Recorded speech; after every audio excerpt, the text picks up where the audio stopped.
Senang sekali rasanya siang hari ini saya dapat hadir bersama-sama dengan Bapak dan Ibu semua di acaranya Bang Naif yang luar biasa, yaitu Live Talk Show Penyuluh Agama episode ketiga. Pada siang hari ini kita akan ngobrol bareng-bareng dengan para penyuluh milenial kita yang sudah siap dan sudah hadir bersama kita pada siang hari ini. Bapak dan Ibu, nanti kita akan ngobrol selama 1 jam ke depan. Kita akan berbicara tentang bagaimana menaklukkan tes wawasan kebangsaan, khususnya bagi para calon ASN ya, yang pada kesempatan sekarang ini sedang menunggu tahap berikutnya. Yang saya hormati Bang Naif, Pak Firman, dan 2 narasumber yang nanti akan saya perkenalkan. Bapak Ibu semua yang alhamdulillah sudah 128 orang yang hadir pada siang hari ini. Semoga senantiasa dalam keadaan sehat walafiat dan dalam lindungan Allah Subhanahu wa taala. Amin. Ya Allah ya rabbal alamin. Salawat dan salam kita limpahkan ke hadirat junjungan kita Nabi Allah Nabi Muhammad sallallahu alaihi wasallam. Junjungan kita, penuntun kita, dan idola kita semuanya. Baik, pada hari ini kita akan memperkenalkan 2 narasumber. Yang pertama adalah udah teh tapi Neng ya. Itulah orang Sunda, borongan nih Bang Naif, teh Neng gitu ya. Kalau Neng itu udah panggilan kesayangan bagi perempuan di Sunda. Teh Neng Ayu Konita dan Kang Daniel, Atep Daniel, dari mana mereka dan sekarang bertugas di mana nanti akan kita perkenalkan satu persatu. Kenapa sih Bang Naif pada hari ini kita episode ketiga ini membahas tentang menaklukkan wawasan kebangsaan? Nah, TWK ini sebetulnya awalnya sih biasa-biasa saja ya. Menjadi sesuatu yang menarik untuk dibahas ketika masalah ini mencuat pada tes di KPK. Jadi semua orang memberikan perhatian yang lebih, ya, terhadap TWK ini. Padahal dari sebelum-sebelumnya itu memang ada dalam tes di CPNS.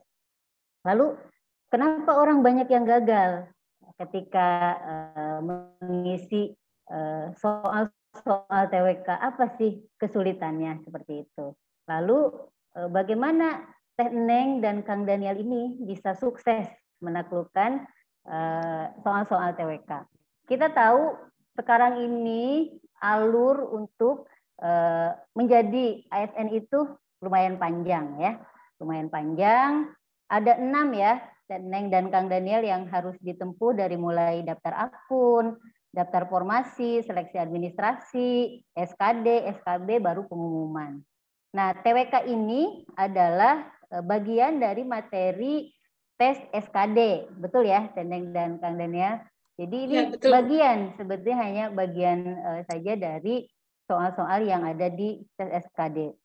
Passing grade-nya pun sebetulnya tidak lebih tinggi dari TIU dan soal yang lainnya. Jadi TWK ini passing grade-nya masih di bawah ya, dia 65, sementara TIU itu adalah 80. Tapi kenapa ini menjadi menarik? Nanti kita akan coba tanya-tanya sama kedua narasumber ini. Ini yang nanti akan menjadi menarik lagi setelah hadir di tengah-tengah kita pemantik sang video suara kita, Pak Dr. Firman Nugraha, alhamdulillah sudah hadir, nanti akan menyampaikan beberapa hal terkait dengan wawasan kebangsaan. Baik, kita buka acara ini dengan bersama-sama membacakan basmalah. Bismillahirrahmanirrahim. Selanjutnya saya persilahkan kepada Bapak Dr. Firman Nugraha untuk menyampaikan beberapa hal tentang TWK ini. Silakan Pak Firman. Assalamualaikum warahmatullahi wabarakatuh. Waalaikumsalam warahmatullahi wabarakatuh. Alhamdulillah, salatu wassalamu ala rasulillah wa ala alihi wa mawala. Ini kesempatan yang sangat bagus dan menarik menurut saya. Pertama, ternyata pamilonnya ya. Kalau menurut orang Bandung, pesertanya ini nasional juga. Saya pikir tadinya karena Pak Naib bilang ada beberapa 8 wilayah yang lebih kurang yang akan menjadi piloting. Saya beri tanda petik juga piloting ini. Apakah akan menjadi piloting atau tetap menjadi piloting? Kalau menjadi piloting kan nanti seluruh wilayah akan kena. Tapi kalau tetap menjadi piloting ini ya ada keistimewaan di 8 wilayah ini. Ya boleh berbangga hati lah sebab WA ke saya, ini ada 2 penyuluh milenial loh yang akan jadi narasumber. Nah, saya pura-puranya ini ngikutin yang milenial, nggak pakai peci ini, rambutnya diginiin. Ternyata nggak apa-apa, Pak. Kena jebakan Batman nih Pak W ini. Malah terlihat keren. pakai peci gitu. jadi tadinya mau pura-pura jadi anak muda ini, aduh nggak pas juga ini. Yang penting soleh. Temenin nggak pakai peci. Berikutnya ketemu ini dari penyuluh agama yang sudah lama mondok di Tanah Suci, baru pulang kembali ini. Iya, ini host kita ini lama sekali di sana. Penyuluh luar negeri, bagian luar negeri. Ya, penyuluh luar negeri ini. Jadi ini kita bisa nanti berbicara relatif lebih panjang dengan teman-teman yang menjadi narasumber. Mungkin nanti secara teknis ya, tips dan trik menyelesaikan soal-soal di TWK. Saya kira kalau kata menaklukkan bisa atau enggak ya, terserah Bapak Ibu. Karena kesannya itu sesuatu yang menjadi hantu ya. Mestinya kan biasa saja. TWK itu sesuatu yang sudah pernah dan biasa kita hadapi, kita lakukan. Paling tidak ternyata meskipun ini pembicaranya angkatan milenial yang nggak mengenal dulu Pak Daniel misalkan sama Neng Ayu dulu pernah belajar PS bukan PSPB. Pendidikan Sejarah Perjuangan. PSPB. Iya, PSPB betul. Ya, bukan belum PSBB pernah, Pak. ya. Belum pernah. Nah, orang yang belum pernah belajar PSPB saja bisa lolos TWK. Apalagi angkatan Bu Erni ini. Harusnya Iya, ya. mantap itu. Ya, itu harusnya udah nggak diragukan lagi ya. Nah, iya, udah nggak diragukan lagi. Satu dari konsep wawasannya dan juga dari semangat nasionalisme ya. Hanya memang mungkin begini dalam kasus-kasus terakhir di belahan dunia ini juga termasuk Indonesia masih kembali satu peristiwa yang kadang-kadang berujung pada tindakan-tindakan tertentu yang berawal dari gagasan. Apa gagasannya? Mencoba ya untuk melihat kembali keberagamaan ya, dan kebangsaan di satu sisi. Agama itu kan pasti memiliki spirit universalitas yang tertentu ya, seperti misalnya Islam sendiri kita pahami sebagai agama yang rahmatan lil alamin. Konsep lil alaminnya ini sendiri kan bisa dibaca dengan berbagai cara. Mungkin bagi teman-teman yang melihat dari semangat Islam dengan pembebasannya dari sisi ekonomi ya, melihat bagaimana misi-misi atau nilai-nilai keislaman bisa hadir di sana, atau melihat pembebasan Islam dari sisi politik juga melihat dari sisi sana.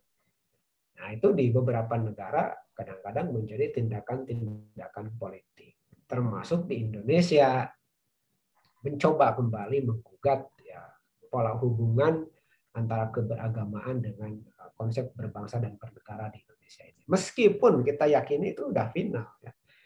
Indonesia ini menjadi wadah kita bersama, menjadi rumah kita bersama, dan sekaligus juga wajah berislam kita yang partikular gitu dalam semangat kebangsaan. Karena pada dasarnya meskipun kita pahami ada sisi universal dalam semangat keberagamaan dalam hal ini Islam misalnya, tetapi sisi universal itu tidak akan jauh dari misi kemanusiaan kita itu sendiri. Dan dalam rangka untuk menjalankan atau menjembatani dari misi-misi ilahiyah yang tadi, yang paling tidak kita pahami misalkan pada dua hal, yaitu Abdullah dan Khalifatullah. Nah, wajah yang partikular ini sesuatu yang niscaya dan mungkin kita lakukan. Paling tidak misalnya, bukan hanya konteks kita ya sebagai wilayah yang pinggiran dari tanah kelahiran Islam, bahkan di Arab sendiri nasionalisme Arab itu sesuatu yang sudah bisa kita bahas ya, kita baca, kita pelajari. Paling tidak misalnya dari sekian banyak tokoh yang berbicara nasionalisme Arab, kita bisa baca dari Al-Jabiri misalkan ya, tokoh Mesir itu, atau juga Al-Betaurani dengan nasionalisme Arab. Artinya Arab yang menjadi tempat kelahiran Islam pun memiliki satu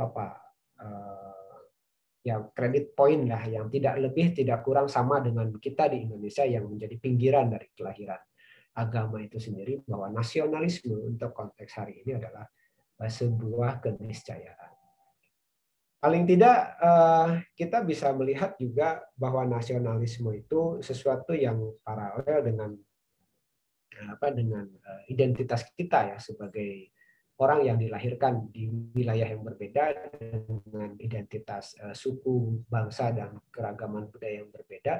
Di Eropa sendiri sekarang kan terpecah-pecah menjadi negara-negara yang kecil sebenarnya. Padahal dari sisi wilayah paling tidak bentangan Eropa itu dari barat ke timurnya ya mirip-mirip lah dengan bentangan Indonesia ya, dari Aceh sampai ke Irian. Wilayahnya ya luas juga. Nah, kita memiliki modal yang sangat luar biasa sesungguhnya.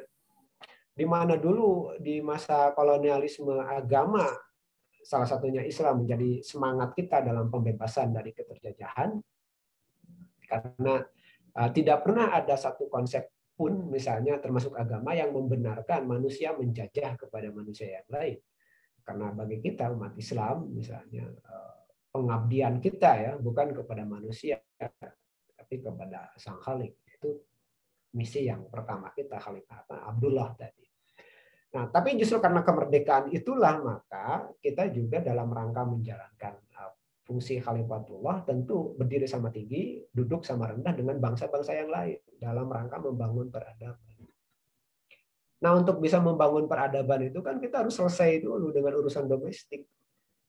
Jadi Bu Erti itu bisa baru keluar melayani umat ke Majelis Taklim kalau urusan domestiknya sudah selesai. Anak-anak di rumah sudah aman gitu kan, belajarnya sudah tertangani, semuanya sudah sehat kembali ya anak-anak.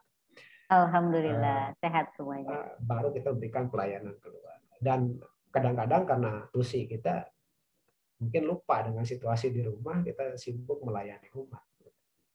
Nanti Bu Neng Ayu atau Teh Neng Ayu sama Pak Tep pada saatnya nanti misalkan ini sekarang sudah sedang ikut latsar ya? Iya, betul Pak. MOOC ya? Ya. Udah berakhir kemarin tanggal 19 MOOC-nya. Udah selesai itu semua, dapat bukan CASN lagi tapi C-nya hilang, tanggung jawab besar sudah menanti kita. Iya. Tanggung jawab besar apa? Pertama, menghadirkan wajah Islam itu yang universal tadi dalam peran-peran yang partikular, yang lebih sederhana, lebih kedisinian, gitu kan, kekinian, dengan problem-problem umat yang kompleks. Nah, kebangsaan ini menjadi menarik tadi kata Bu Eti sendiri ketika apa? Ada isu-isu tertentu yang menyertainya. Isu-isu tertentu apa? Itu tadi orang yang mencoba melihat kembali, membaca kembali secara kritis misalkan hubungan agama dan negara, juga ternyata ditimpali dengan cara yang relatif serupa. Bahkan menurut saya sih kadang-kadang juga sama saja tidak benarnya. Apa yang sama saja tidak benarnya? Ketika ada pertanyaan-pertanyaan yang menghasilkan jawaban yang keliru, itu bukan karena yang menjawab tidak paham, tapi pertanyaannya sendiri keliru. Bagi kita mestinya sudah selesai. Berbangsa, bernegara, dan beragama itu satu paket ya, yang saling melengkapi, yang sama-sama membutuhkan gitu, satu sama lain saling membutuhkan. Dalam kewajiban kita sebagai umat yang beragama, kita membutuhkan wadah ya. Ya wadahnya rumah ini, Indonesia ini wadah kita. Menjadi rumah kita bersama, tempat kita untuk mengabdikan pada sisi kemanusiaan kita, mengabdikan kita sebagai umat yang beragama untuk bisa beribadah dan sebagainya. Jadi tidak patut dan tidak wajar jika kemudian muncul pertanyaan-pertanyaan yang seakan diminta memilih, tetapi sebetulnya bukan pilihan. Nah, ini fitnah tersendiri bagi kita supaya tidak menjadi keliru nanti untuk bisa menempatkan orang ini menjadi anti nasionalis lah, atau orang ini menjadi semacam, itu sesuatu kekeliruan yang harus coba kita luruskan dengan cara yang sebaik-baiknya. Karena pada dasarnya Bapak Ibu, ini apalagi bukan hanya untuk CASN, TWK ini juga akan dilibatkan kepada teman-teman penyuluh agama, baik ASN, baik PNS maupun non PNS di 8 yang menjadi piloting ini. Nah, belum apa-apa tadi saya sudah dengar beberapa komentar teman-teman Bapak Ibu. Nah, kita mau digimanain ini? Ya bukan mau digimanain, ini santai aja. Anggap aja mengulang PSBB yang dulu itu. Karena mestinya kita harus sudah selesai. Bahwa nanti ada hal-hal yang sifatnya dalam tanda petik ya, sifatnya mungkin semacam mencoba menguji skala prioritas, maka fikih prioritas itu harus kita pahami. Ya, sekali lagi nih, fikih prioritas yang harus kita pahami. Fikih sosial dan fikih prioritas harus kita pahami. Jangan sampai kita terjebak kepada semangat-semangat teologis tertentu yang pada gilirannya mengabaikan hal-hal yang menjadi prioritas hari ini. Tapi saya percaya ya, teman-teman penyuluh fikih prioritas ini sudah tidak perlu diragukan lagi, jadi juga TWK nanti tidak ada yang perlu kita khawatirkan, melainkan justru ini kesempatan kita menunjukkan kepada masyarakat luas dan juga negara ya, untuk menunjukkan komitmen kita dalam rangka melayani umat, melayani negara, dan melayani kemanusiaan kita itu, kita tampil dan hadir sebagai penyuluh agama Islam. Ada penyuluh agama umat beragama yang lain nggak di sini? Bu RT ada penyuluh agama umat agama yang lain nggak? Kurang tahu ya. Tadi semuanya saya tadi mengundang juga sih sebetulnya, mengundangnya tapi nggak tahu hadir apa belum. Jadi kalau begitu nanti buat Pak Naib nanti undang teman-teman dari Bimas yang lain. Kalau tidak diundang ini khawatir menimbulkan luka baru gitu. Tadi saya sudah mengundang. Cara orang membaca itu bisa macam-macam. Bukan lama ya. Cara orang membaca itu bisa macam-macam. Jadi ketika misalkan ada 8 wilayah, lah ya orang itu udah membuat tafsir-tafsir tersendiri itu. Tafsir-tafsir tersendiri. Ini yang hadir ini juga bisa melakukan tafsir-tafsir sendiri. Saya kira demikian lah, karena disuruhnya 10 menit, lebih 10 menit ini. Nantilah ngobrol-ngobrol yang lebih luasnya dengan teman-teman yang sudah menaklukkan TWK ini, tips dan triknya supaya kita tetap masih bisa mengabdi kepada bangsa ini, negara ini, dan agama ini sebaik-baiknya. Assalamualaikum warahmatullahi wabarakatuh. Waalaikumsalam warahmatullahi wabarakatuh. Terima kasih Pak Firman. Memang kalau ngobrol dengan Pak Firman itu jangankan 10 menit ya, 1 jam aja kita nggak cukup. Banyak hal yang bisa kita gali dari beliau yang ilmunya luar biasa. Sekali lagi terima kasih applause buat Pak Firman. Mudah-mudahan ini menjadi semangat untuk kita berdiskusi sampai akhir nanti. Baik Bapak dan Ibu semuanya, adik-adik, teman-teman, ini udah ada yang raise hand aja nih 2 orang. Harap bersabar ya. Saya belum memperkenalkan narasumber. Ya. Saya perkenalkan yang pertama narasumbernya yaitu Neng Ayu Konita. Silakan Teh Neng memperkenalkan diri dulu. Ya, baik. Bismillahirrahmanirrahim. Assalamualaikum warahmatullahi wabarakatuh. Bapak Ibu semuanya, salam sehat. Alhamdulillah. Alhamdulillah. Sehat. Iya, baik. Tulis. Oke, baik Ada Bapak semangat Ibu di bapak-bapaknya. sini. Materinya. Tulis. Nama saya Neng Ayu Konitatul Hamro. Saya asli dari Tasikmalaya, asli Sunda ya, Jawa Barat. Kemudian tahun 2019 kemarin saya mengikuti tes CPNS dan alhamdulillah dinyatakan lulus. Kemudian ditempatkan di KUA Kecamatan Bogor Utara, Kota Bogor gitu. Alhamdulillah masih Jawa Barat. Tidak menyeberang pulau. Ya, mungkin itu saja ya perkenalannya. Asal ini pendidikan? Oh iya, terakhir. asal pendidikan terakhir saya dari UIN Syarif Hidayatullah Jakarta, jurusannya Tafsir Hadis, Fakultas Usuluddin. Oke, iya, baik. Hatur nuhun Teneng, terima kasih. Kita selanjutnya akan ke Kang Atep Daniel. Mangga Kang Atep. Oke, tes. Ada suaranya? Ada. Ada, cukup ada. Alhamdulillah, Pak Daniel. Siap. Baik, terima kasih. Assalamualaikum warahmatullahi wabarakatuh.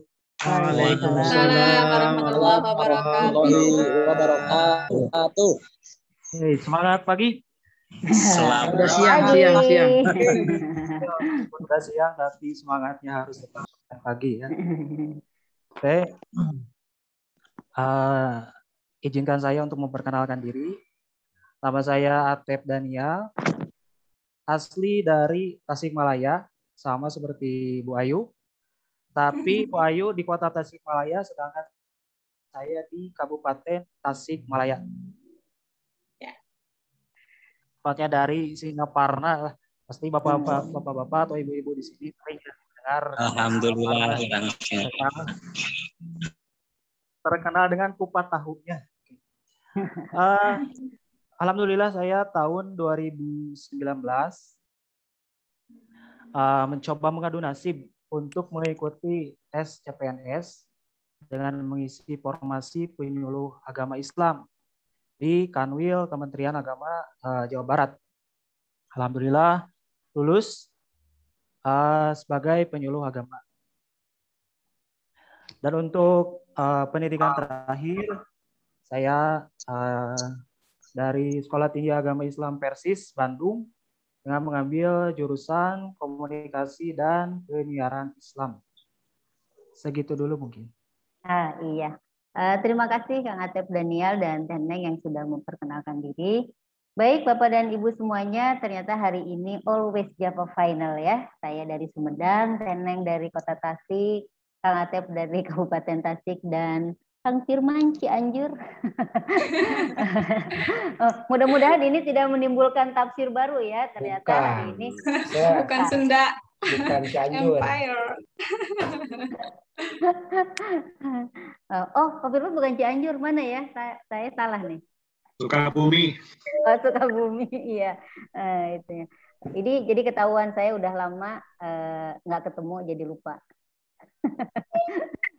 Baik, sekali lagi mudah-mudahan ini tidak menimbulkan tafsir baru bahwa kenapa hari ini dikumpulkan orang-orang Sunda pisan, tapi mungkin hanya kebetulan. Majalengka hadir.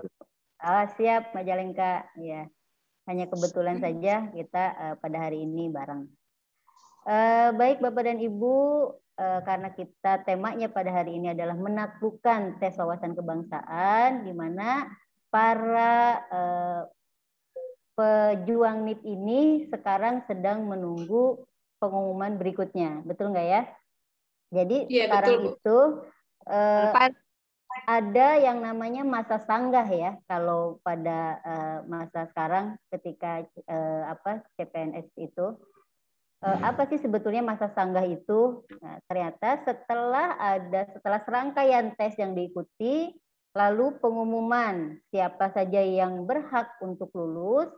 Nah, BKN memberikan jeda waktu beberapa hari ya, karena ada yang berbeda untuk umum, ada yang untuk guru, ada yang non guru itu ternyata waktunya berbeda gitu ya, tidak sama. Ada yang 3 hari, ada yang lebih dari 3 hari. Nah, 7 hari kerja. Nah, ada 7 hari kerja. Nah, ini rentang waktu inilah yang disebut dengan masa sanggah, ya. Masa sanggah itu bahwa para pelamar yang dinyatakan tidak lulus CASN itu bisa memberikan sanggahan. Misalkan dia itu kenapa sih, ya, gitu ya? Kok dia nggak lulus, gitu ya? Boleh memberikan sanggahan ditujukan kepada BKN. Nah, nanti setelah masa ini atau masa jeda inilah yang disebut dengan masa sanggah. Ya, kita masih punya waktu ya. Kalau kita zaman dulu udah nggak lulus ya udah aja dadah gitu ya. Nah, saya aja baru keempat kali mencoba baru lulus jadi PNS Pak Firman. Jadi tidak langsung jadi. Ke satu, kedua, ketiga, iya ya, 4 kali baru lulus Pak Firman. Dengan berganti-ganti KTP loh dulu. Ya. Mencoba di satu kota dengan kota yang lainnya. Akhirnya alhamdulillah lulusnya di Kota Bekasi. Nah, jadi masa sanggah ini digunakan sebaik-baiknya bagi para pelamar untuk dia tahu atau dia punya kesempatan lah, sebetulnya punya kesempatan untuk kemungkinan dia bisa lulus ketika memang sanggahannya diterima. Nah, dari masa sanggah ini mungkin apakah dulu Teh Neng sama Kang Daniel itu pernah mempergunakan nggak masa-masa ini? Masa sanggah ini pernah nggak? Kalau saya belum pernah, Bu, kebetulan. Belum, ya? Alhamdulillah. Karena langsung lulus ya, karena langsung lulus. Iya, alhamdulillah. Iya, Kang Daniel juga karena langsung lulus ya, jadi tidak menggunakan jeda waktu itu. Nah, sekarang kita akan masuk ke apa sih sebetulnya yang ada di dalam soal tes wawasan kebangsaan itu, sehingga sekarang menjadi sesuatu hal yang bagi sebagian orang itu menakutkan. Nah, Teneng, bagaimana itu? Isinya apa aja sih itu soal itu?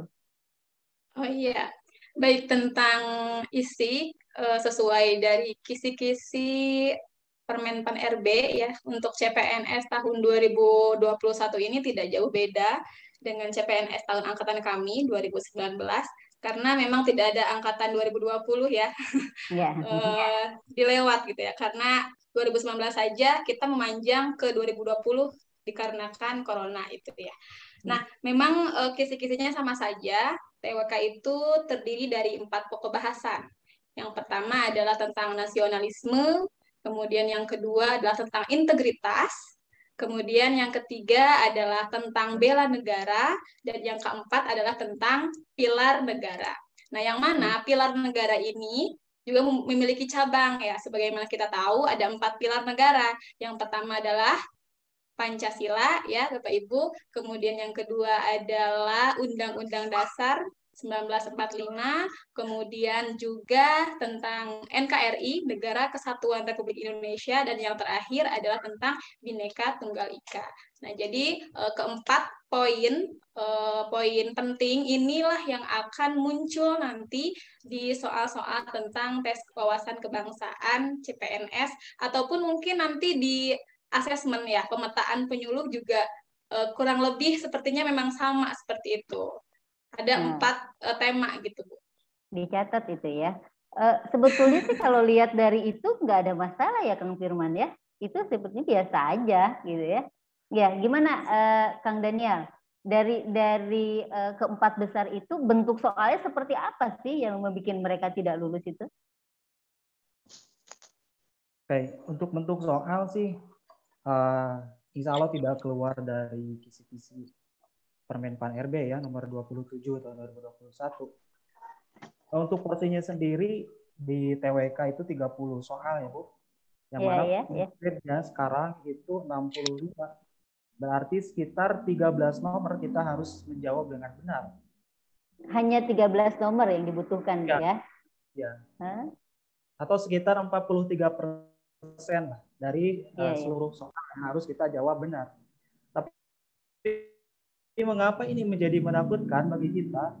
Kita kenal soal TWK itu meskipun sedikit, tapi tiap nomornya soalnya itu bisa 1 halaman. Jadi kalau kita tidak mempunyai bisa berubah menjadi soal cerita. Harus kita kuat-kuat baca ya. kita akan kehabisan waktu untuk membaca.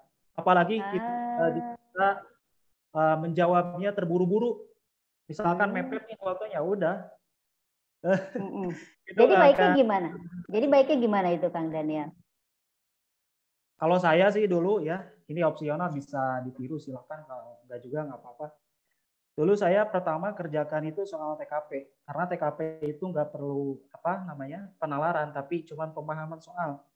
Kemudian saya lanjut ke TWK. Nah di TWK ini kalau soalnya yang panjang-panjang sampai misalkan 1 halaman atau beberapa halaman, saya langsung fokus ke soal dulu. Misalkan apa sih yang ditanyakan dari soal yang panjang itu, maka saya langsung cari, oh ini jawabannya. Jadi kalau kita nemu soal yang panjang, jangan down dulu.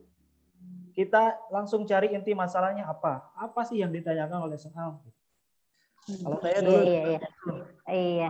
Sepertinya ini kalau jumlahnya 30 soal, ini akan sama dengan soal TWK yang besok akan diisi oleh para penyuluh yang akan melaksanakan pemetaan. Sepertinya kuesionernya jumlahnya 30 soal, katanya seperti itu. Nah, mudah-mudahan teman-teman yang hadir di sini, baik penyuluh PNS dan non-PNS, ini bisa menyimak ya dengan baik sehingga besok hasilnya tidak begitu mengecewakan. Dan Bapak dan Ibu semuanya juga tidak takut dengan nanti soal yang akan keluar. Baik, sekarang Teneng mungkin bisa menceritakan contoh-contoh soal seperti apa dengan detail. Kalau ada mau berbagi screen, silakan, saya kasih waktu. Iya, siap. Mohon izin saya berbagi screen ya, Bapak Ibu. Sebentar.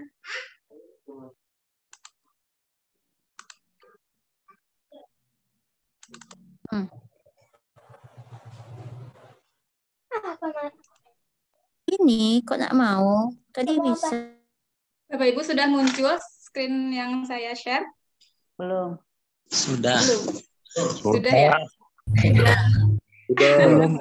PowerPoint-nya belum. Itu yang di screen, yang di share screen itu yang Microsoft-nya itu. Coba diulangi. Sebentar. Terbuka Boyo. Penting sudah muncul dulu. Iya, siap.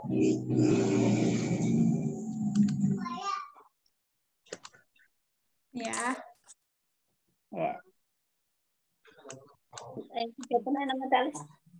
Kalau ini sudah muncul Bapak Ibu? Sudah kelihatan. Sudah muncul. Ya, biar.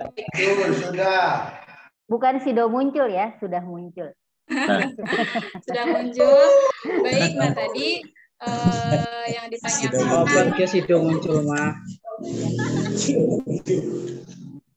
Ya, di sini tadi sudah saya sebutkan juga, sebagaimana Pak Apep juga tadi menyebutkan, kisi-kisinya ada 4, nasionalisme, integritas, bela negara, 4 pilar negara, termasuk Pancasila, Undang-Undang Dasar 45, NKRI, Bhinneka Tunggal Ika. Nah, adapun tadi grade-nya ya, nilainya, untuk TWK itu minimal, memang batas minimalnya lebih kecil daripada TIU dan TKP. Nah ini ya, dan juga jumlah soalnya lebih kecil daripada soal-soal yang lain. Ini juga menjadi tanda tanya. Loh, kenapa kecil? Apakah saking sulitnya, apakah saking mudahnya gitu kan ya? Nanti akan saya tampilkan di sini contoh-contoh soal dari TWK. Nah, kemudian selanjutnya sebelum kita masuk ke contoh soal, di sini saya sudah berusaha untuk mengklasifikasi ya tipe-tipe soal TWK itu, sebagaimana yang sudah saya lalui tahun lalu. Yang pertama itu soal-soalnya adalah klasik ataupun berupa hafalan. Ya, ini ditanyakan pasal-pasalnya, kemudian ayat-ayatnya dan lain sebagainya itu kan bersifat hafalan ya. Itu termasuk tipe soal yang klasik. Kemudian yang kedua, tipe soal TWK juga ada yang berupa penalaran, ya, penalaran atau HOTS nih, High Order Thinking Skill. Jadi memerlukan analisa pemikiran yang tinggi gitu. Nah ini nih mungkin yang menjadikan kenapa soal TWK itu sedikit dengan nilai yang lebih sedikit daripada soal-soal yang lain, karena memang soal-soalnya ini banyak yang mengandung HOTS, memerlukan analisa soal, memerlukan kita harus benar-benar tahu nih maksud pertanyaan yang sebenarnya itu apa. Kemudian kita juga harus tahu kolerasi antara soal dan jawaban. Nah, itu tipe soal yang kedua. Kemudian tipe soal yang ketiga ada semi penalaran. Ini sama hot, tapi mungkin dia tidak super hotnya gitu ya. Bisa hanya kita dengan menganalisa soal saja bisa kita ketahui jawaban yang paling benar di antara jawaban yang benar. Seperti itu. Iya, baik. Neng ditahan dulu sambil nanti berbagi jawaban yang lain. Ini udah nggak tahan kayaknya nih. Bapak dan Ibu ini udah angkat-angkat tangan terus. Saya persilakan Ibu Dr. Anda Sri Mulyani. Udah angkat tangan, ada yang mau ditanyakan? Apakah ini bisa di copy? Halo, halo. Dr. Anda Sri Mulyani? Enggak? Atau ini ada yang raise hand lagi tadi? Bapak siapa nih? Ada yang mau bertanya? Ini ada 7 orang yang sudah raise hand. Atau kita lanjutkan dulu? Lanjutkan dulu, Bu. Lanjutkan dulu. Lanjutkan dulu. Lanjutkan, Bu. Mau tanya, Bu. Mau tanya nanti aja. dulu, Bu. Siapa ini? Siapa? Mau tanya, Bu. Lanjut siapa? aja Bapak dulu. siapa? Lanjut dulu, Bu. Bapak siapa? Halo, saya, Bu. Ya, silakan. Mau tanya dulu nih. Iya, silakan Pak, silakan. Oke. Saya yang ingin saya tanyakan apa yang disampaikan tadi ada 3 poin itu dari dengan Mbak, Bapak siapa dari mana? Dari Mbak dari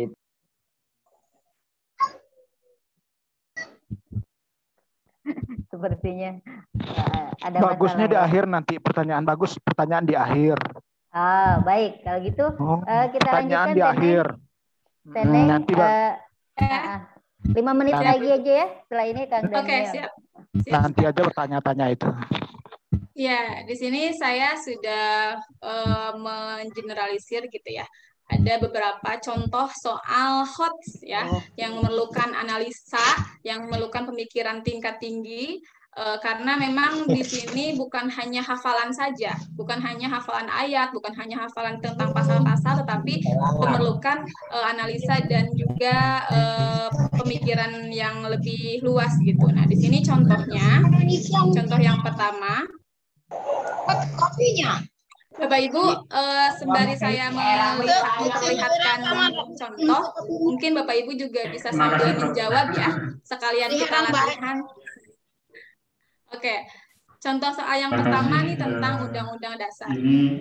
Dalam Undang-Undang Dasar 1945, pasal 27 ayat 3 mengamanat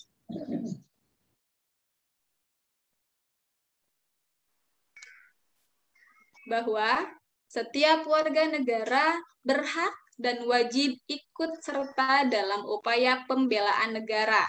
Berikut merupakan pengertian upaya pembelaan negara yang paling tepat adalah A. Pengetahuan warga negara yang dijiwai dengan kecintaan kepada NKRI berdasarkan Pancasila dan UUD 1945 dalam menjamin kelangsungan hidup bangsa dan negara. B. Pemahaman warga negara yang dijiwai kecintaan kepada kepada NKRI berdasarkan Pancasila dan UUD 1945 dalam menjamin kelangsungan hidup bangsa dan negara. C. Sikap dan hasrat warga negara yang dijiwai kecintaan kepada NKRI berdasarkan Pancasila dan UUD 1945 dalam menjamin kelangsungan hidup bangsa dan negara. D. Sikap dan perilaku warga negara yang menjiwai kecintaan kepada NKRI berdasarkan Pancasila dan UUD 1945 dalam menjamin kelangsungan hidup bangsa dan negara. Atau E. Sikap warga negara yang dijiwai kecintaan dan kebatinan kepada NKRI berdasarkan Pancasila dan Undang-Undang Dasar 1945 dalam menyejahterakan kehidupan berbangsa dan bernegara. Ayo, Oke, yang Bapak mana? Ibu sudah punya jawabannya? Semuanya benar. Ayo D, Bu Ayu. Semuanya benar. Jawabannya D. Ayu Kunita D. Semua benar. Semuanya benar. Ini ya. Jawabannya. Semuanya benar. Bu Koni. Memang sekilas. Ya, memang ini sekilas jawabannya ini sepertinya benar semua nih. Ada tentang pembelaan negara. Karena kita lihat lagi ke pertanyaan. Pertanyaan yang ditanyakan di sini adalah berikut merupakan pengertian upaya pembelaan negara yang paling tepat sesuai dengan Undang-Undang Dasar Pasal 27 ayat 3. Nah, maka ya kita lihat pembahasannya ya. Kalau saya D. Ya, Saya kita D. lanjut ke Jawabannya pembahasannya. Nih, kenapa bisa Kalau saya A sampai E. Sikap dan perilakunya ini. Nah, itu betul sekali Ibu. Jadi di sini yang dimaksud dengan upaya pembelaan negara itu apa sih wujud kecintaan kita kepada NKRI ini bukan hanya dari sikap saja, tapi sikap dan perilaku, sikap dan tindakan juga sangat diperlukan untuk sebagai menandakan bahwa kita berupaya untuk membela negara. Nah, di sini kan kalau A tentang pengetahuannya saja, memang pengetahuan juga kita harus tahu tentang bela negara. Kemudian yang B, kita juga harus memahami gitu kan, kita harus memahami pembelaan negara itu seperti apa. Kemudian yang C, sikap dan hasrat. Nah, yang D ini yang lebih pas, yang lebih benar gitu. Jadi bukan hanya pemahaman saja, tetapi sikap dan perilaku itulah yang akan menunjukkan kita kecintaan kita kepada negara Kesatuan Republik Indonesia. Jadi jawaban yang benar adalah D. Baik, Bapak Ibu. Diulang, Bu. Diulang. Oke. Bapak Ibu, kita lanjut. Tapi saya Amyud. Maaf terlalu ribut. Yang lagi Amyud. Yang bicara di Amyud. Selain pemateri jangan bicara dulu. Aduh. Ini kalau penyuluh dikumpulkan seperti ini rebutan mic. Yo, gua aja RT.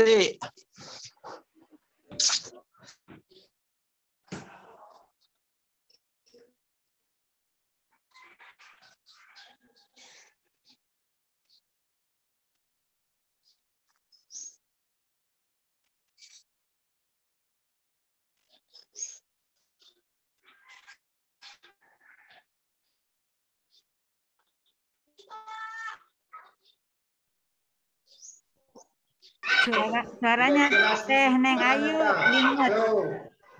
Oke, maaf di mute ya.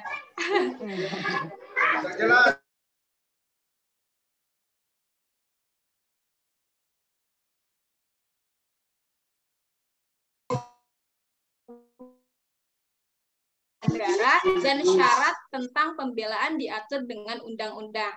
Kesadaran bela negara itu hakikatnya kesediaan berbakti pada negara dan kesediaan berkorban membela negara. Dengan melaksanakan kewajiban bela negara menjadi bukti dan proses bagi seluruh warga Indonesia untuk menunjukkan kesediaan mereka dalam berbakti kepada nusa dan bangsa. Sekaligus juga menjadi bukti pemahaman mengenai bela negara.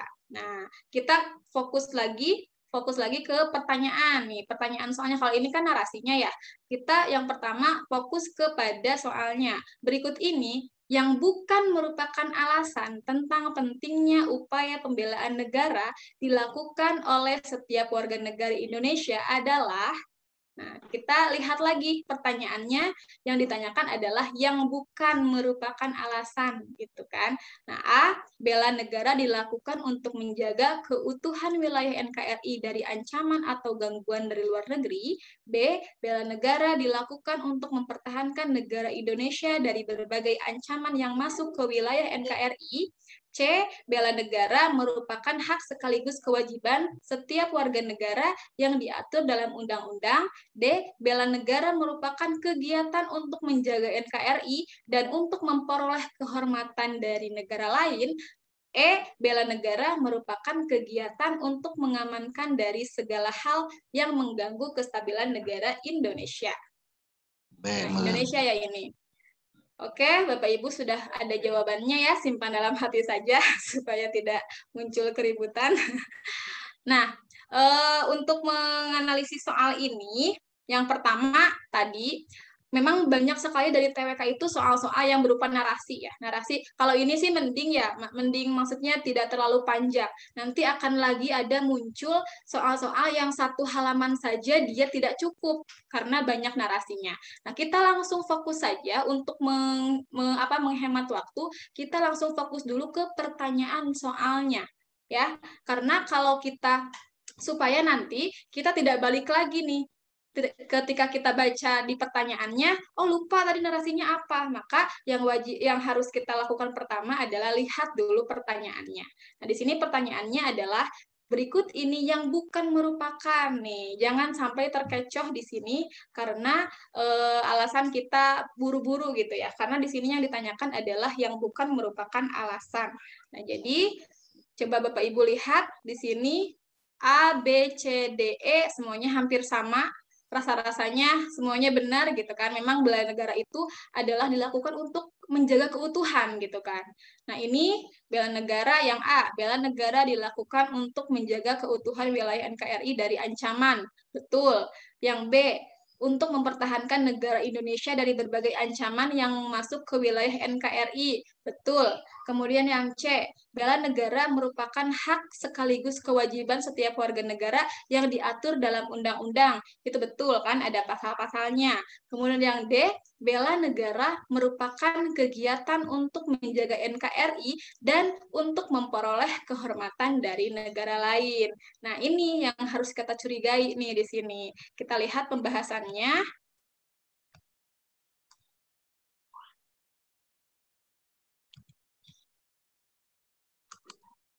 Maaf, agak lola ya ini. Oke. Nah, karena tadi yang ditanyakannya adalah yang bukan, maka jawaban yang paling betul adalah D. Bela negara merupakan kegiatan untuk menjaga NKRI. Sampai sini betul, tetapi yang bukan menjadi tujuan atau alasan kita untuk bela negara adalah bukan untuk memperoleh kehormatan dari negara lain. Nah, ini contoh dari soal tentang bela negara yang memerlukan analisa lebih baik, lanjut. Teneng, Ya. sudah cukup rasanya ya dari Teneng Ya, dua soal ini sudah menggambarkan bagaimana nanti bentuk soal yang akan kita kerjakan ketika ikut tes ASN atau pemetaan seperti itu. Selanjutnya saya akan ke Kang Daniel ya, Kang Daniel silakan bagaimana tips dan trik menaklukkan soal-soal yang panjang-panjang ini gitu ya. Apakah kita harus dari sekarang belajar untuk membaca banyak dalam waktu yang cepat gitu atau yang gimana? Silakan Kang Daniel. Oke, terima kasih. Izin share.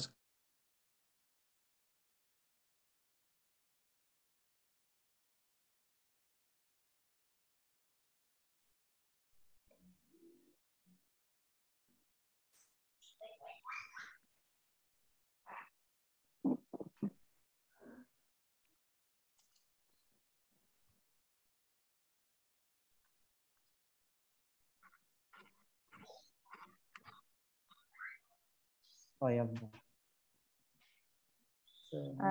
Luar biasa ya hari ini yang hadir sudah 380 orang sampai saat ini. Luar biasa mudah-mudahan Ibu. masih bersama. Iya, luar biasa Teneng. Magnetnya Teneng nih sama Kang Daniel. Aduh, ini kan ada penyuluh teladan kita semua. WI teladan nih yang bergaya Iya, ada WI teladan hari juga ini. nih. Kalau bergaya milenial jangan lemes Pak WI. Telatan ini.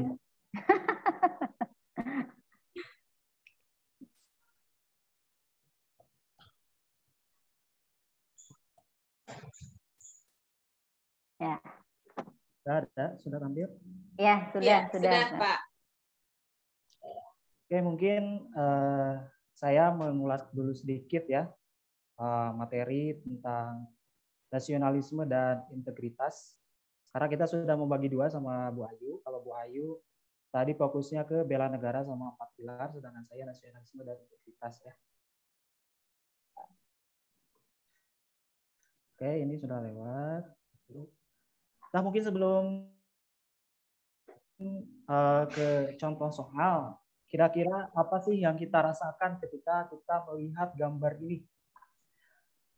Pasti cinta Indonesia. Ya, cinta Indonesia, bangga terhadap Indonesia. Nah, ini mungkin salah satu contoh dari sikap nasionalisme. Kemudian ini juga ada ya Eko Yuli Irawan. Ini contohnya. Kenapa sih mereka bersedia untuk melakukan hal itu? Misalkan seorang atlet bersedia untuk berlatih setiap hari, menguras tenaga dan waktu, karena mungkin didasari oleh rasa cintanya kepada negara kita, yaitu Indonesia.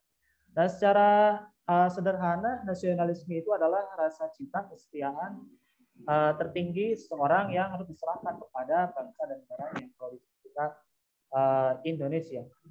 Namun sebelumnya saya akan membahas dulu sedikit perkembangan nasionalisme yang ada di dunia ya. Ternyata bukan hanya di Indonesia saja, bukan di negara Indonesia saja. Ternyata di berbagai belahan dunia yang lain, termasuk Eropa juga, mereka punya cara sendiri bersikap nasionalismenya. Kita lihat di sini Amerika, Prancis, Jerman, Italia punya rasa nasionalismenya sendiri.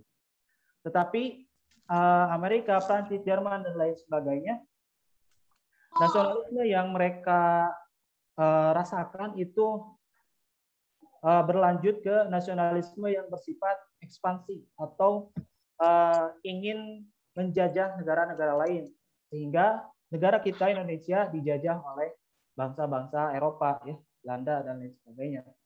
Kemudian nasionalisme juga hadir atau tumbuh di negara-negara timur ya, abad ke-20. Berawal dari Jepang ketika mengalahkan Rusia, kemudian disusul Singapura, Malaysia, Myanmar, dan sampai akhirnya negara kita Indonesia. Nah, di Indonesia sendiri, kebangkitan ataupun rasa nasionalisme itu sesungguhnya sudah ada sejak tahun 1901 ya. Awal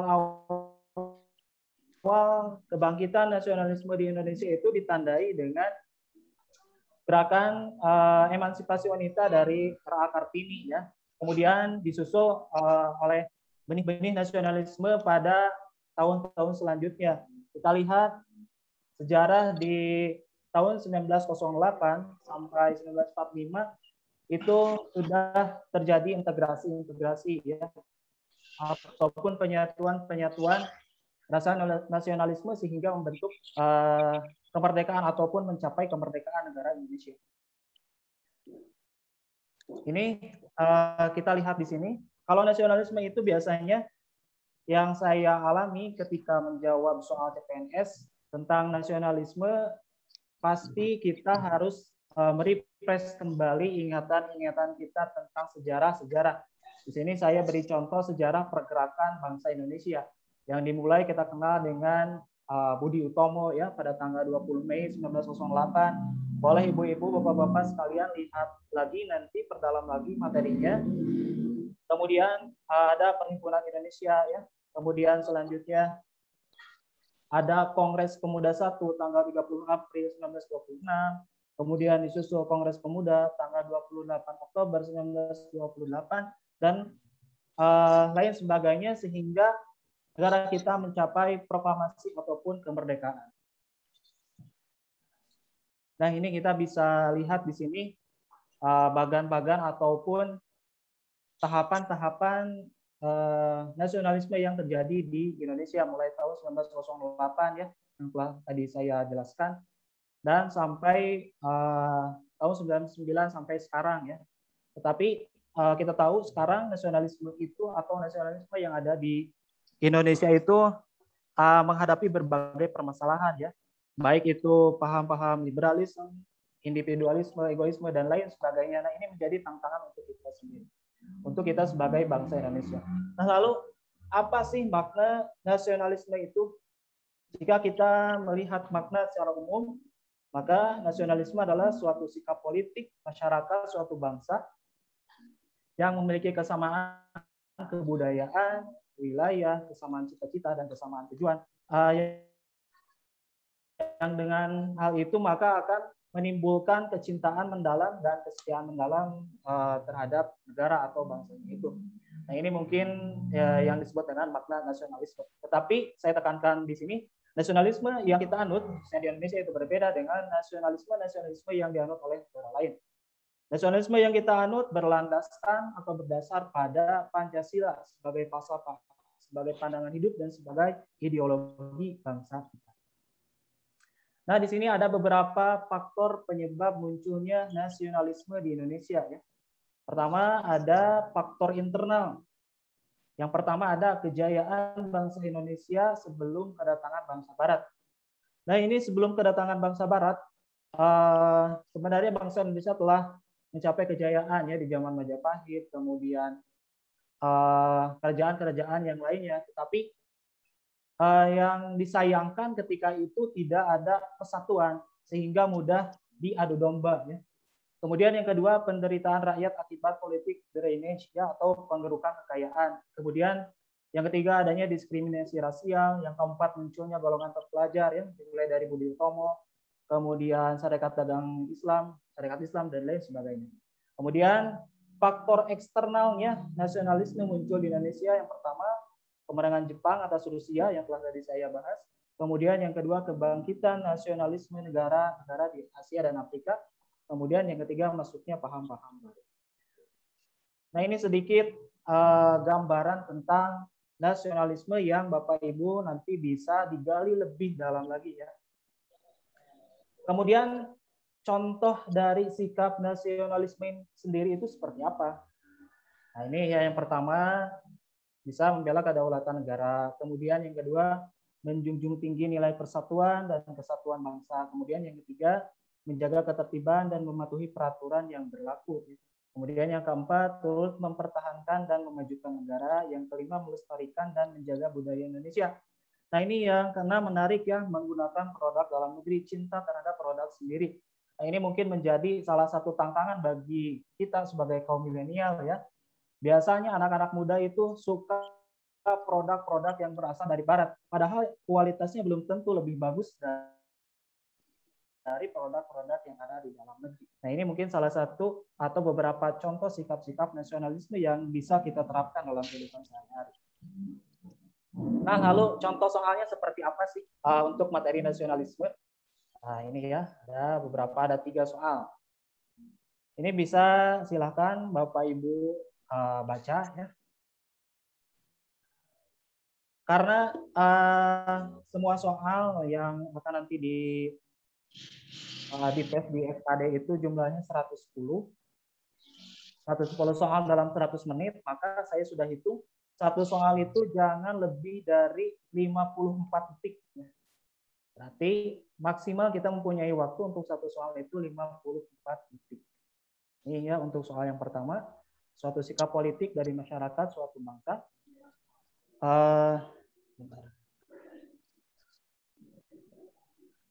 Yang mempunyai kesamaan kebudayaan, wilayah, serta kesamaan cita-cita dan tujuan, sehingga masyarakat merasakan adanya kesetiaan yang mendalam kepada bangsa itu sendiri, disebut apa? Ya. Ini sih soalnya yang mudah ya. Tadi sudah saya jelaskan. A, bela negara. B, patriotisme. C, ketahanan nasional. D, integritas. E, nasionalisme. Silakan jawabannya disimpan ya, agar tidak ribut. Oke, jawabannya adalah nasionalisme. Ya. Kemudian soal yang kedua, istilah nasionalisme dalam perjuangan kemerdekaan sudah ada sejak dulu dan tertanam dalam cita-cita dan kepribadian bangsa Indonesia. Nasionalisme berkaitan erat dengan sejarah perjuangan kebangkitan nasional di bawah ini, yaitu A, Partai Nasional Indonesia, B, Sumpah Palapa, C, Sumpah Pemuda, D, Budi Utomo, E, patriotisme. Kalau di sini ditanyakan soalnya adalah sejarah perjuangan kebangkitan nasional, maka itu ditandai dengan kebangkitan ataupun terbentuknya organisasi Budi Utomo ya pada tanggal 20 Mei tahun 1908. Berarti jawabannya adalah D. Iya, baik Kang Atep Daniel, disimpan dulu untuk yang soal berikutnya. Kita tadi sebetulnya udah masuk di jam 2 nih, Bang Naif gimana? Tapi sepertinya peserta masih standby siap nih. Izin Bang Naif, bisa dilanjut. Mana Bang Naifnya? Iya. Sebelum ke pembahasan berikutnya, saya persilahkan tadi yang sudah raise hand terlebih dahulu 3 orang bisa menyampaikan pertanyaan. Yang pertama Pak Jumadi. Silakan Pak Jumadi.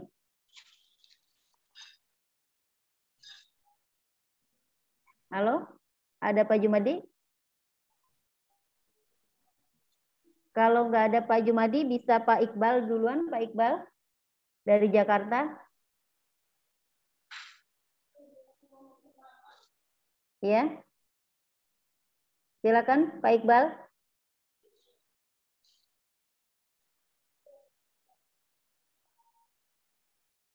Halo. Kalau Pak Iqbal nggak ada, bisa Pak Nano. Pak Nano.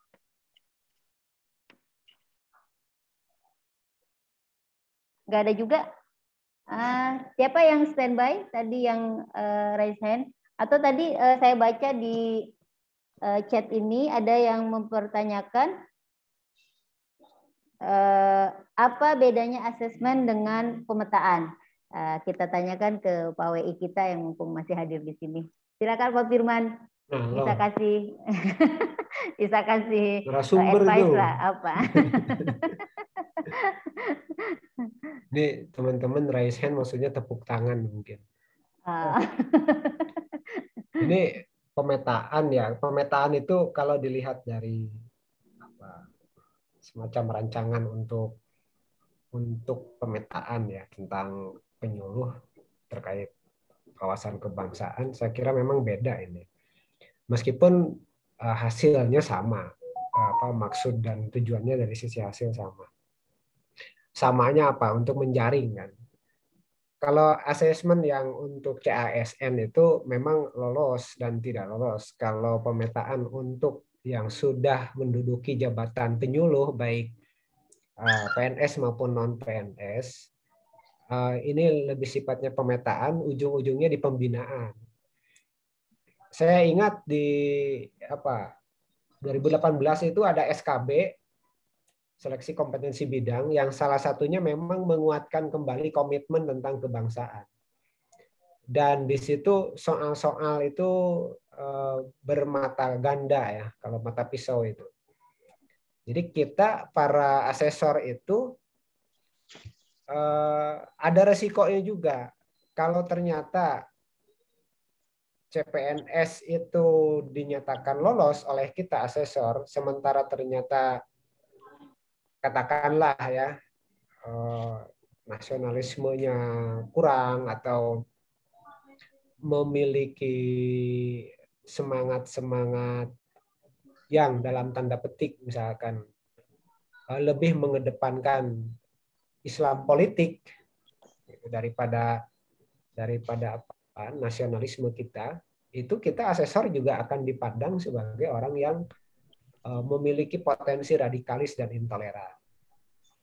Nah, maka waktu itu rada repot juga pada tahun 2018 itu. Dan kita pilihannya itu sangat ketat sekali. Kemudian di tahun 2019 lalu ya, itu kan ada penguatan kembali untuk teman-teman yang penyuluh non-PNS. Dan itu juga hasil atau kesimpulan dari hasil seleksi itu bermata ganda. Jadi mereka yang dipandang tidak lolos untuk bergabung kembali itu disinyalir memiliki potensi dalam tanda petik intoleran dan radikalis. Ya, ini sangat beratnya itu seperti itu ya. Kalau dibaca memiliki tendensi-tendensi tertentu secara politik.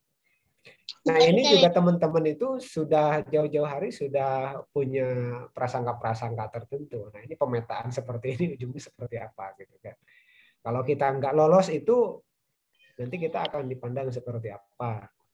Nah, pemetaan ini lebih kepada untuk melakukan bagian mana yang perlu pembinaan lebih lanjut, dan kalau yang asesmen untuk CASN jelas lolos dan tidak lolos. Nah, sekarang ini kan isu yang mengemuka itu bukan hanya untuk yang CASN, yang tinggal menunggu tesnya itu, tetapi justru ini teman-teman yang sudah sebagai penyuluh, baik PNS maupun non-PNS, akan di-screening ulang dengan TWK ini. Kira-kira hasilnya seperti apa? Apakah nanti cocoknya, oh ternyata saya sebagai penyuluh agama mungkin masih lebih lihai bikin kue ya berarti. Ditunggu kirim. Betul. Sponsor hari ini. Sponsor hari ini. Tapi ya itulah, nggak perlu khawatir kita. Sekali lagi menurut saya nggak perlu khawatir.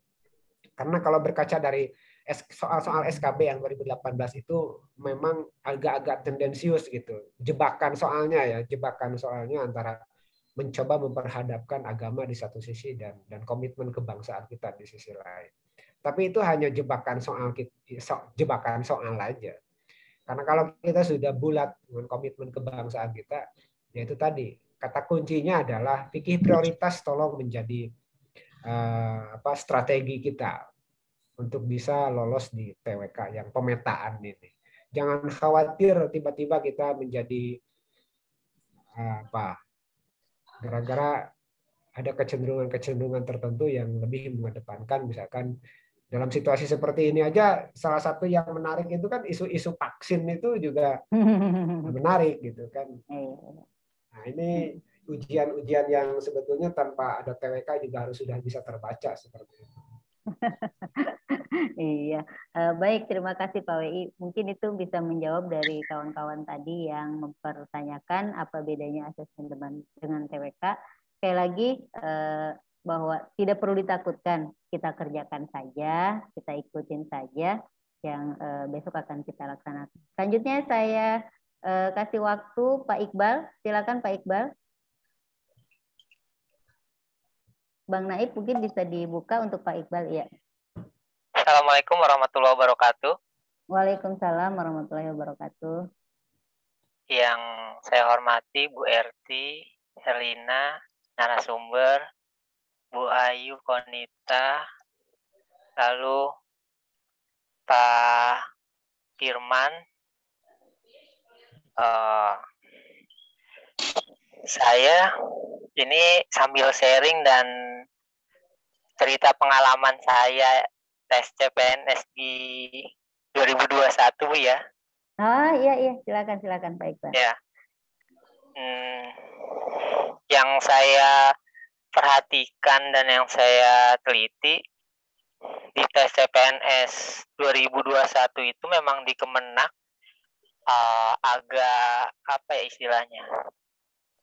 Agak ketat lah. Kenapa agak ketat? Karena saya juga mencoba selain dari Kemenak itu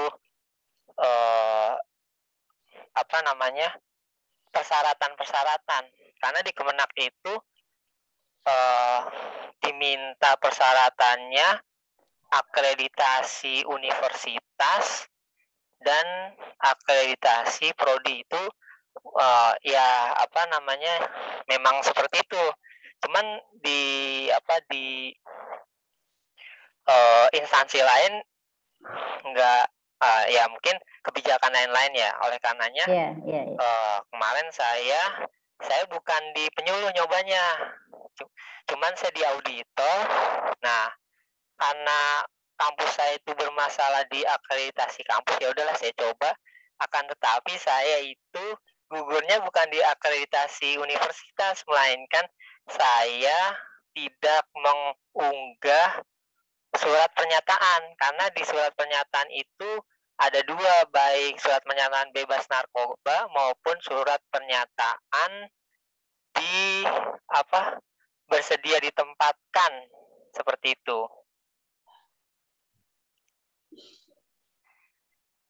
Nah, yang jadi pertanyaan saya, ini juga diskusi dan sharing, untuk penyuluh, kira-kira 2 tahun atau 5 tahun ke depan, apakah ada seperti guru itu untuk P3K? Karena kan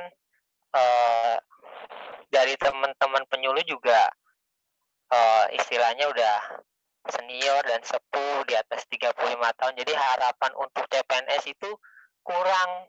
Nah, dengan adanya P3K kan ada peluang dan kesempatan seperti itu.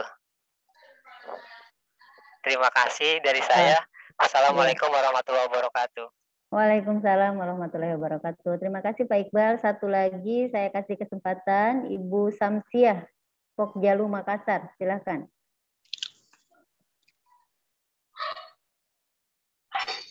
Bisa di-unmute.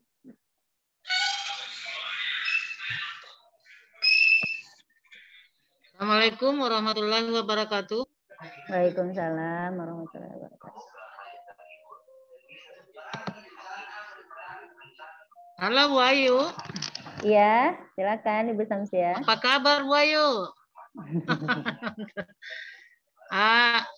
Ada barangkali hal yang selama disebut-sebut ini pemetaan penyuluh, termasuk saya agak merasa tegang seperti apa itu pemetaan, seperti apa tesnya, seperti apa akan dihadapi. Mungkin kalau saya melihat soal-soal yang dicontohkan tadi, itu memang beda-beda tipis jawabannya, sehingga kalau kita mungkin salah, mungkin tidak ada yang benar.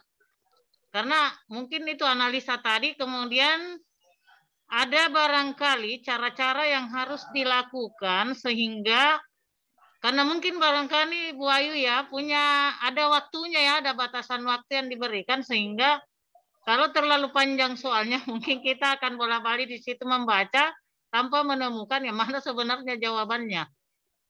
Mungkin ada kisi-kisi atau trik-trik dari bapak-bapak atau ibu-ibu ini yang sudah berpengalaman kepada seluruh penyuluh yang ingin mengikuti pemetaan yang insya Allah mungkin ini Agustus.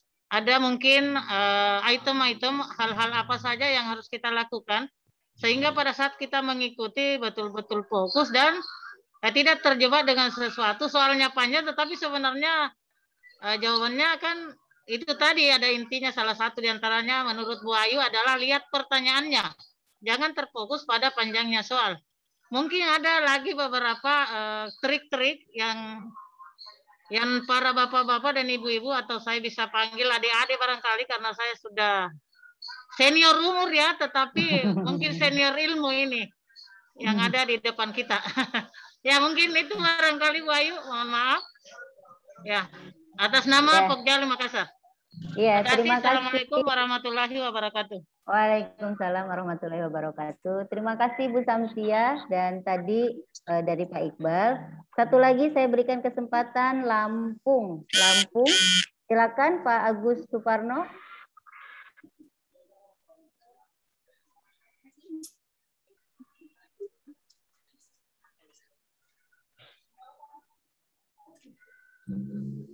Silakan Pak Agus.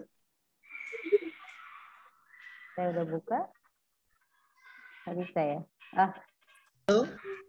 Ya, silakan Pak Agus. Ya, terima kasih Bu Erti, Pak Ayu, Pak Firman.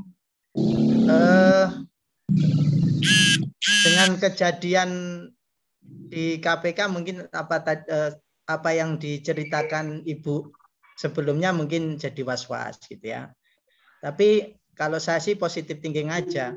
Orang yang koruptor aja nggak dipecat dari PNS, masa gara-gara ini dipecat dari PNS kan gitu. Sederhananya itu. Tapi memang apalagi penyuluh ini kan jadi garda terdepan lah untuk artinya menyambung persatuan ya, karena memang kita tugasnya di lapisan bawah grassroots. Memang satu ya trik-trik itulah yang pengen kita tahu lebih banyak. Mungkin dengan talkshow ini ada satu pengetahuan yang bisa kita Itu harapan kita seperti itu. Nah, ini terima kasih dengan kegiatan ini ya yang diprakarsai oleh teman-teman, didampingi oleh Pak Firman selaku Widya Suara. Itu saja yang ingin saya sampaikan, artinya tidak hanya sekali inilah sampai nanti, karena kemarin saya baca edaran itu dari sekjen itu, apakah ya benar ini yang mau dilakukan gitu. Itu kalau memang misalkan betul kan kita perlu belajar banyak terkait dengan ini. Iya. Ya, Baik, itu aja. Terima kasih. Iya. Baik, terima kasih Bapak dan Ibu yang sudah memberikan pertanyaan. Acara ini saya informasikan ini adalah episode yang ketiga ya Bapak Ibu semuanya. Episode yang pertama itu sudah pada Jumat yang lalu episode kedua Jumat yang sebelum ini, dan sekarang adalah Jumat ketiga. Episode yang pertama itu dipandu oleh Ibu Cutra, yang episode kedua oleh Ibu Elvi, dan ini adalah episode yang ketiga. Silakan Bapak Ibu bisa menyimak di YouTube yang sudah dibagikan oleh Bang Naif. Di situ ada banyak hal informasi, terutama untuk rekan-rekan yang memang menginginkan untuk daftar menjadi ASN ataupun melalui jalur P3K. Tadi Bu Ayu dan Kang Atep udah menyimak ya pertanyaan-pertanyaan. Jadi silakan saya persilakan dulu ke Mbak Ayu, Neng Ayu untuk menjawabnya. Setelah itu langsung aja dilanjutkan oleh Kang Atep untuk melengkapinya. Siap.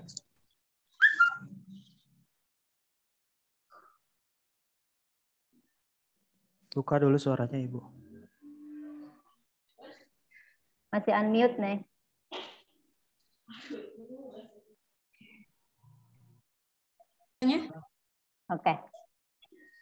Oke. Nah, di sini tadi yang pertama ditanyakan adalah tentang tidak lulus administrasi ya, Bapak, karena tadi tidak mengupload surat pernyataan, karena memang saking ketatnya dan juga ingin mencetak CASN yang benar-benar teliti mungkin ya Pak ya. Jadi kita dari awal dari administrasi sudah sangat sedemikian rupa diawasi sekali gitu sama tim verifikator, sehingga hal-hal kecil pun sampai kemarin itu ada kasus. Jadi ada kan persyaratan itu ada dua surat pernyataan ya.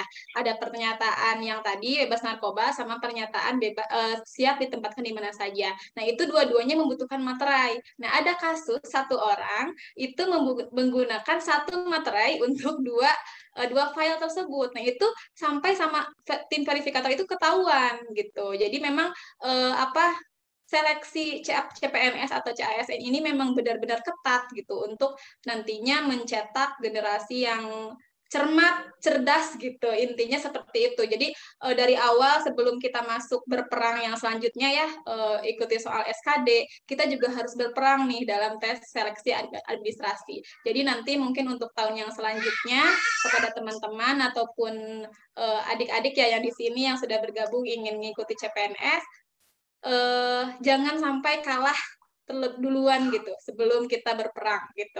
Jadi kita harus benar-benar selektif dalam melihat apa sih yang sebenarnya diinginkan, yang harus kita upload, yang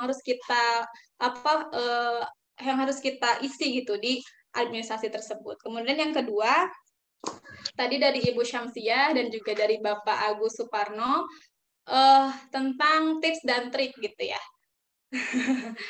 Kalau untuk trik mengerjakan soal PWK itu memang tadi kebanyakan dari yang saya cari dari tahun 2018, 2019 sampai dengan yang akan datang nih prediksinya memang yang muncul itu adalah soal-soal yang hot, soal-soal yang memerlukan analisa dan juga memang berupa narasi gitu, ada narasinya. Nah, tadi saya juga sudah contohkan, yang pertama itu lihat dulu di pertanyaannya, apa yang pertanyaannya itu tanyakan gitu.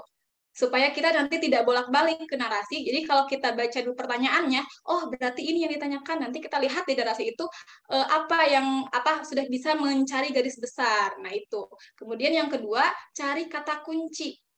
Ya, biasanya kan kalau semisalkan pertanyaan itu pasti mempunyai kata kunci dari jawaban. Contohnya tadi tentang bela negara.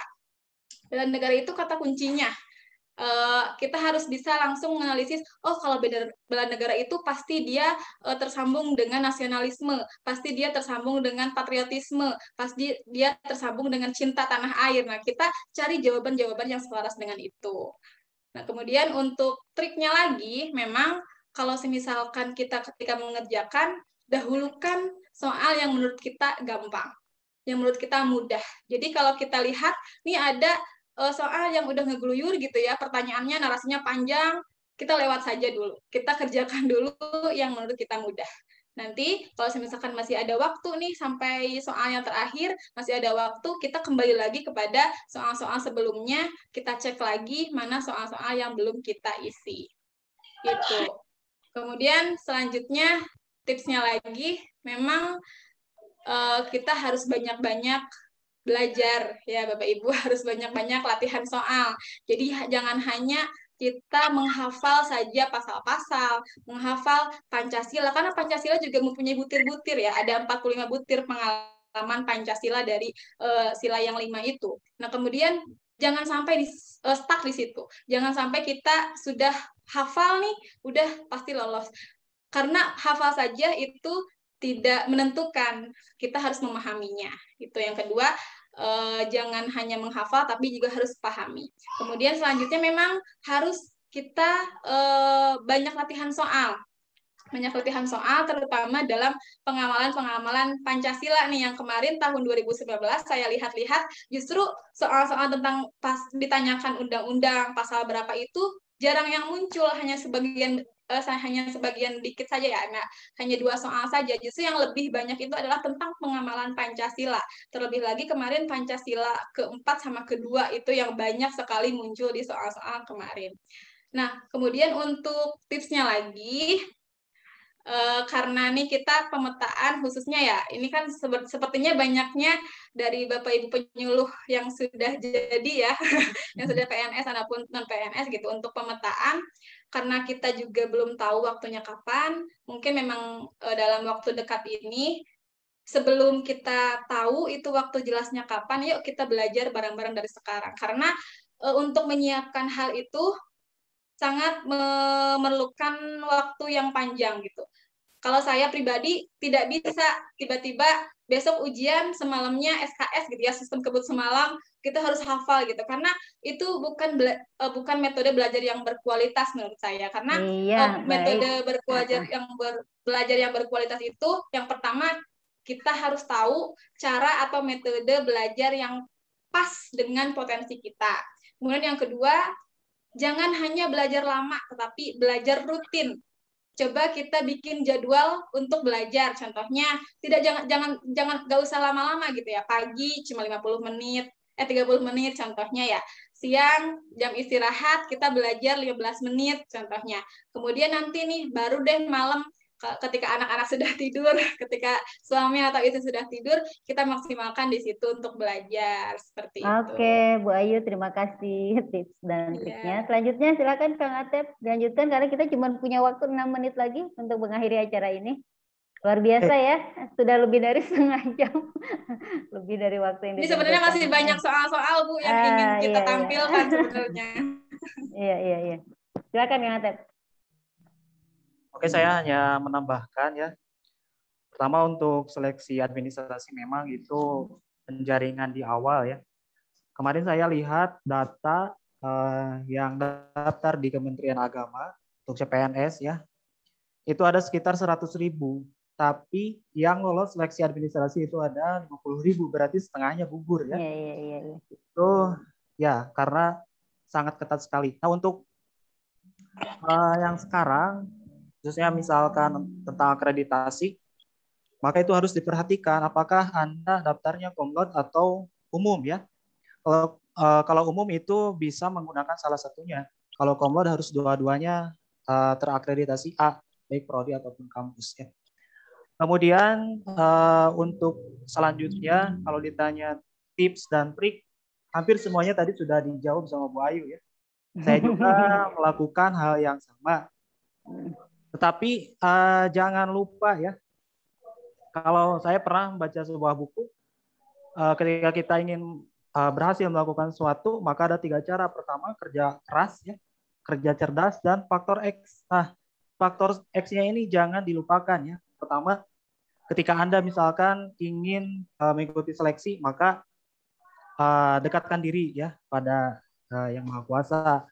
Kemudian perbanyak sedekah ya, sedekah yang berbeda dari sedekah-sedekah yang lainnya. Kemudian juga minta doa orang tua dan lain sebagainya.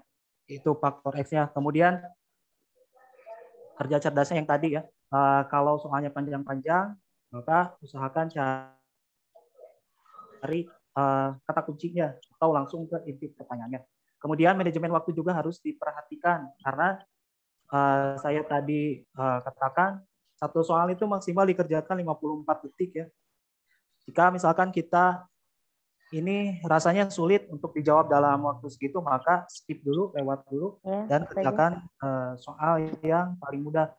Halo? Kemudian sebelum melaksanakan ujian, kita juga harus memahami materi-materi sesuai dengan kisi-kisi.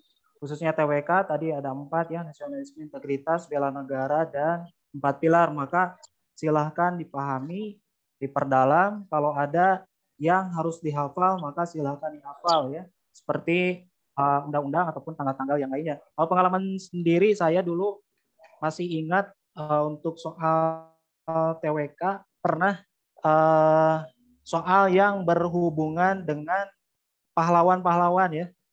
Di situ ada gambar seorang pahlawan, kemudian diceritakan biografi singkatnya, lalu ditebak itu siapa.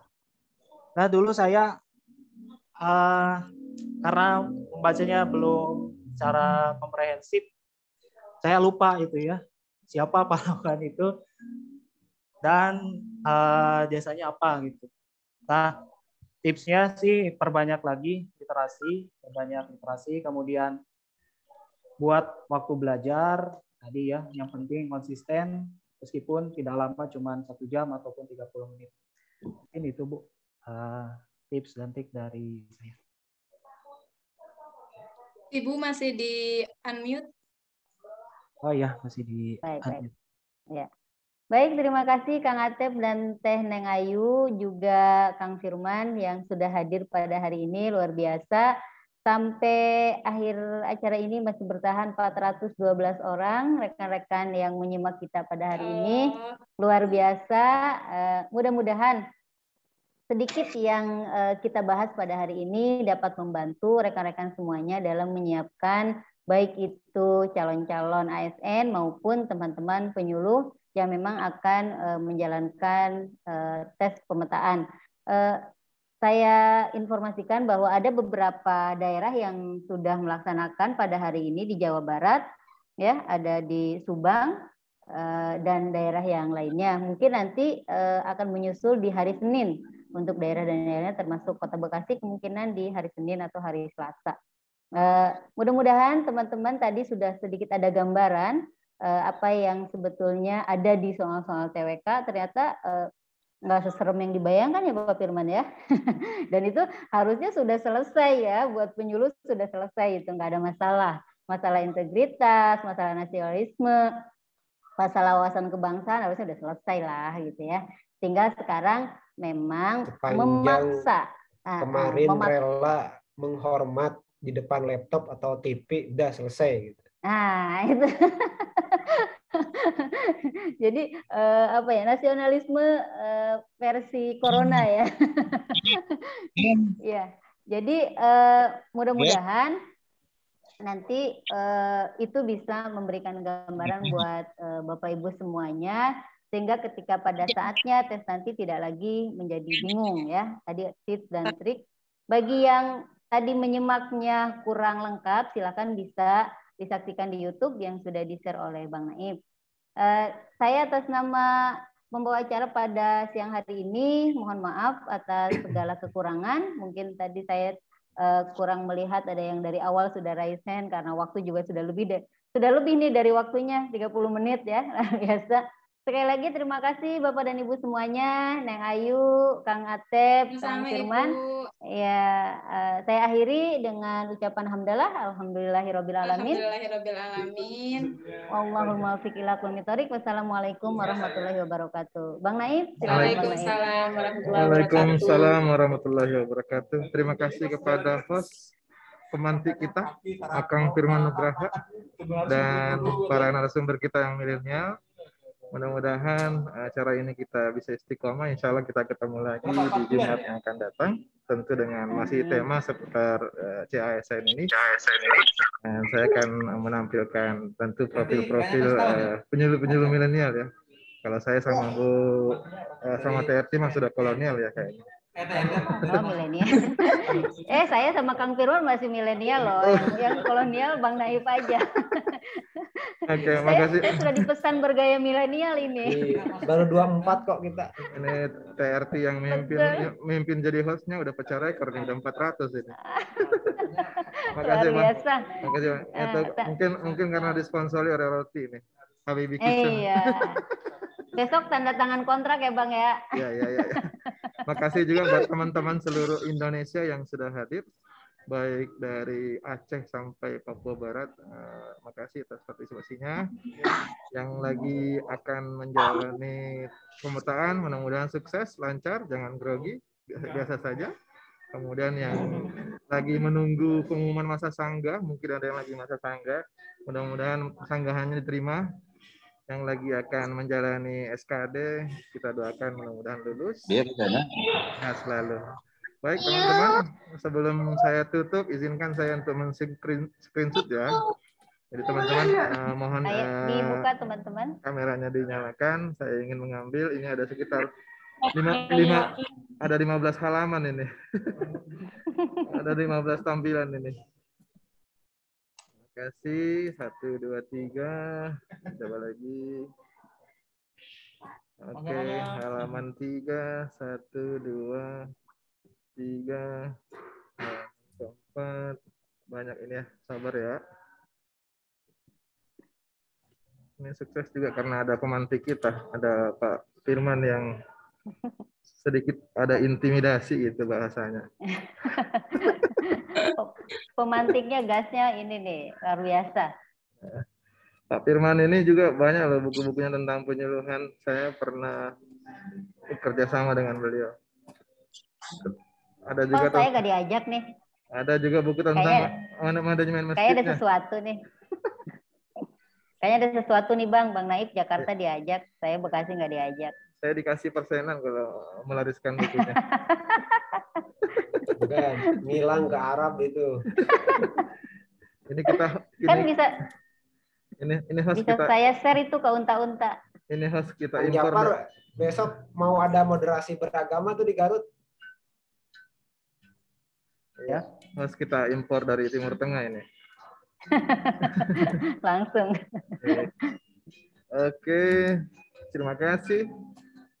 Silakan host untuk mengaktifkan mikrofon. Kali aja teman-teman ingin saling menyapa. Terima kasih dari saya. Assalamualaikum warahmatullahi wabarakatuh. Waalaikumsalam warahmatullahi wabarakatuh. Silakan yang mau berbagi cerita sebentar sebelum live. Sedikit tambahan Ibu, tadi banyak Bapak Ibu yang minta link gitu ya, link untuk belajar TWK. Itu sebenarnya di HP kita juga ada, Bapak Ibu tinggal cari di Play Store. Di sana ada CAT, simulasi CAT TWK di Play Store ya. Itu sudah bisa diakses di gadget masing-masing. Barangkali di situ ada juga yang udah 1000 soal TWK. Nah, bisa lah untuk bagi yang sebentar-bentar lagi nih, 3 hari lagi katanya di DKI akan diadakan pemetaan gitu ya. Belajar dari sana itu bisa diakses kapan saja dan di mana saja. Nah, itu saja. Ada lagi infonya. Selamat belajar ya. Yang harus dipaksakan dari para penyuluh adalah literasi. Ya, itu. Betul nggak, Kang Firman? Kedengarannya beli roti. Gratis. Iya. Silakan. Itu Bekasi sudah zona nyaman kan? Oh ya. Alhamdulillah sudah zona nyaman. Ya, kita bisa acarakan ini, agendakan minggu-minggu depan ada inilah Kota Bekasi. Siap. Laksanakan. Siap, siap. Mau kemana? Kak Udin Kombo. Nggak usah ikutan, orang Jakarta nggak usah ikutan. Oke. Saya pamit ya. Oke, makasih. Baik, terima kasih Kang Firman ya. Waalaikumsalam warahmatullahi wabarakatuh. Terima Bapak. Ya, sama-sama, mari. Selamat melaksanakan MOOC. Iya, nanti ketemu sama Bapak nggak ya? Oh, sayanya yang nggak mau ketemu. Bapak mah. Kalau nggak ketemu, temuin aja, paksa. Asik, dipaksa ya Bu. Boleh ya? Iya, boleh. Iya. Assalamualaikum. Waalaikumsalam warahmatullahi wabarakatuh. Saya serahkan ke Bang Naif ya. Kebetulan saya ada jadwal berikutnya. Terima kasih. Silakan. Mohon Makasih, maaf. Teh. Assalamualaikum warahmatullahi wabarakatuh. Waalaikumsalam warahmatullahi wabarakatuh. Ya, silahkan kalau ada yang mau lihat. Terima kasih Neng Ayu, terima kasih Kang Daniel. Iya, sama-sama Bapak. Ya, sama-sama.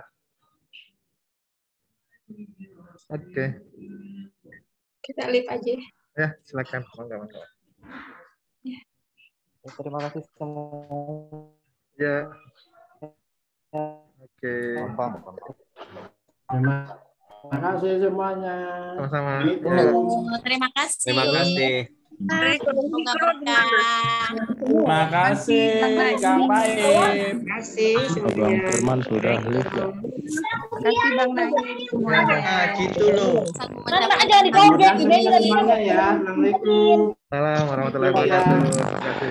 Assalamualaikum. Menyuruh rame. Waalaikumsalam warahmatullahi wabarakatuh. Dadah. Mana sekarang robeknya? Semua. Ada apa-apa di situ hubunginnya. Kang Naif, yang penting jangan ambiar. Itu ada Bapak yang dari Tanggamus tuh Pak. Terus kirimnya kemana? Tanggamus. Coba alamatnya mana? Mana yang dari Tanggamus mana? Tawaran Pak, kita tetangga. Nur Aini Tangsel. Iya, saya pesawaran, cuman memang saya tinggal di Tangsel. Selalu ya Pak. Oh gitu, ya. Tanggamus di mana Pak? Pretewu. Gisting.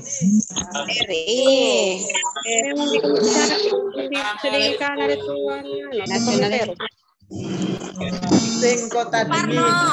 Ya. Sehat selalu ya Pak. Kalau saya pulang kampung nanti ke Tanggamus Pak. Oh iya, mampir. Kasih ya. Kalau bisa minta nomor ya. Ayo Rohayati itu. Ya, Rohayati eta lain atas daftar. Salah. Tadi kita saja malas banget. Gisting. Saya bisa laser. Ya. Pasar Gisting. Oh ya. Arah mau. Kalau mau ke Kota Agung lewat. Agung arah. Apa minakanan? Sehat ya Pak. Alhamdulillah. Terima kasih Bapak. Saat rame tuh buku ya Pak. Tawaran Pak. Gedung Bataan. Terima kasih Haji. Terima kasih. Kalau rame kayak gini jadi nggak ada yang denger.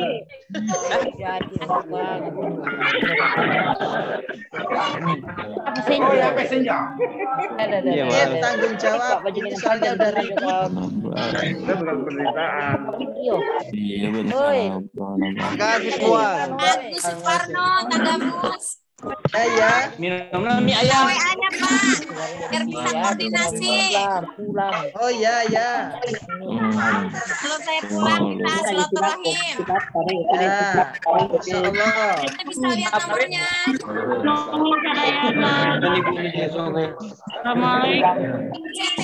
Sebelum tutup, sebelum lem. Ya. Aku baca dulu ya maksudnya apa nih? Akademi cara rekomendasi sekali.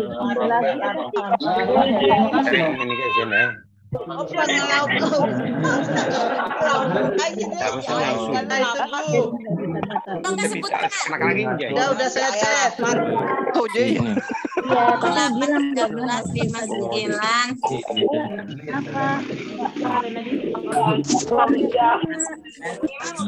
Kamar nambah